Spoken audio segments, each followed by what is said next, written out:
I want to get to Syria now. There's breaking news coming out of the UN. The former UN Secretary General Kofi Annan, who you may remember has been on a peace mission to Syria, briefed the Security Council members via video link from Geneva today and told them he had set an April 10th deadline for President Bashar al-Assad to comply with his six-point peace plan that includes a daily 2-hour cessation of violence to allow humanitarian aid to get in and the withdrawal of all army and other Syrian security forces from populated areas. He is now telling the United Nations Security Council members that President Assad has agreed to that.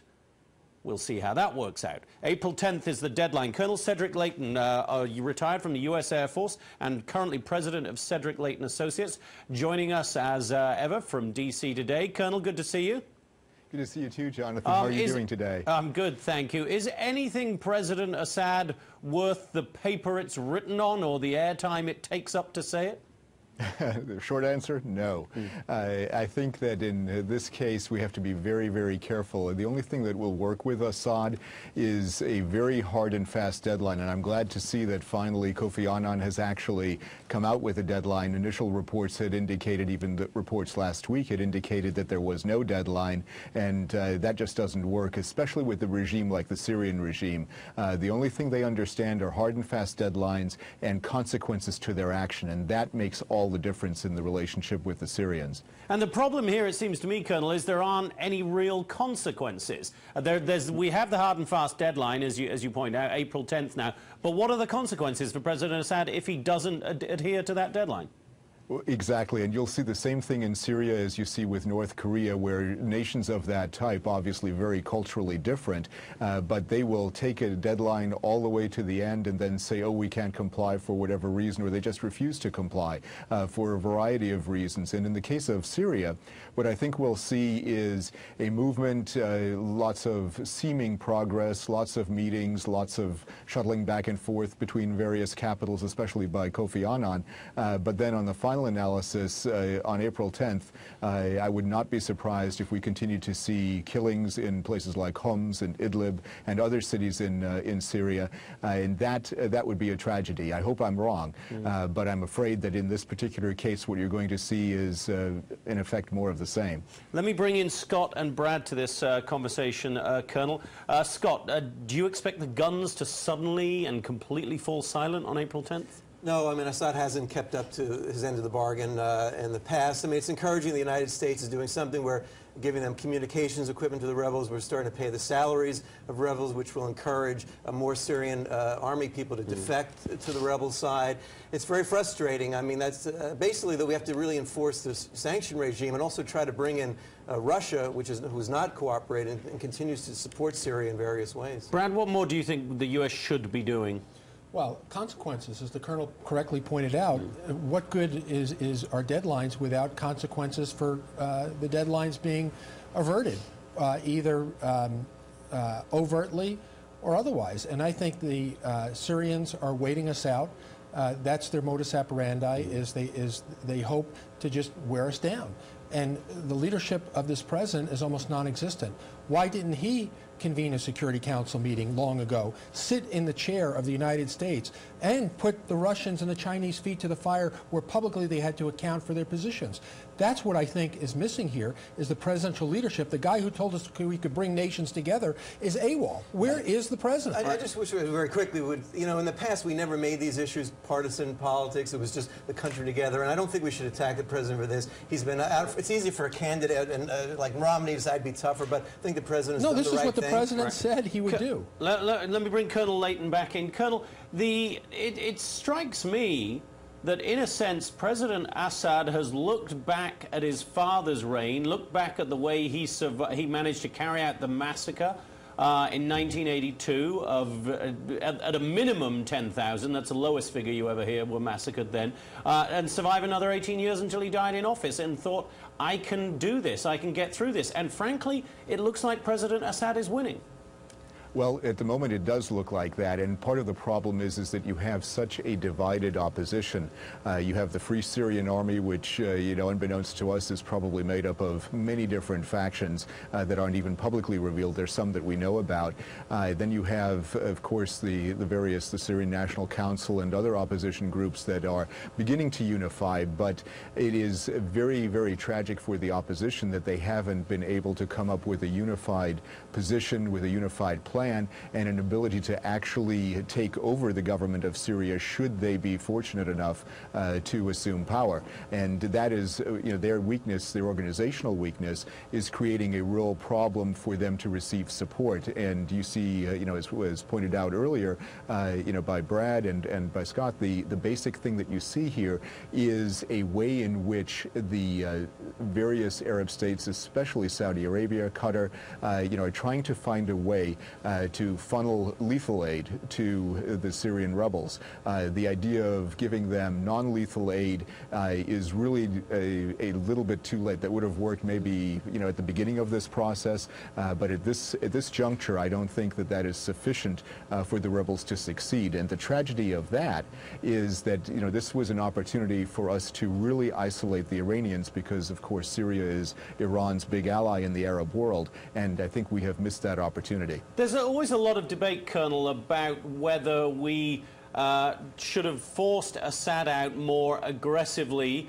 as a way of, as you just put it, putting pressure on the Iranians, or whether the best way to deal with Syria is to deal with Iran.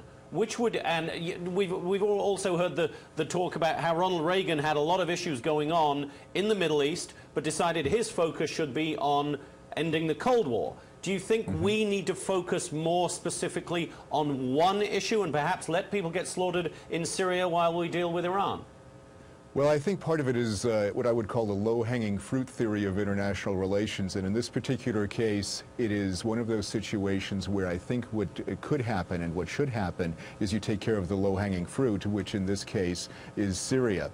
And what I mean by that is you put pressure on the Iranians in a very coherent fashion. It may work, it may not work, but the basic idea is to make it very clear to the Iranians that their behavior, their attempt to form a client-state relationship with the Syrians is not acceptable to us and the rest of the Arab world. And that is, I think, where we should have been a little bit stronger in our approach to the situation.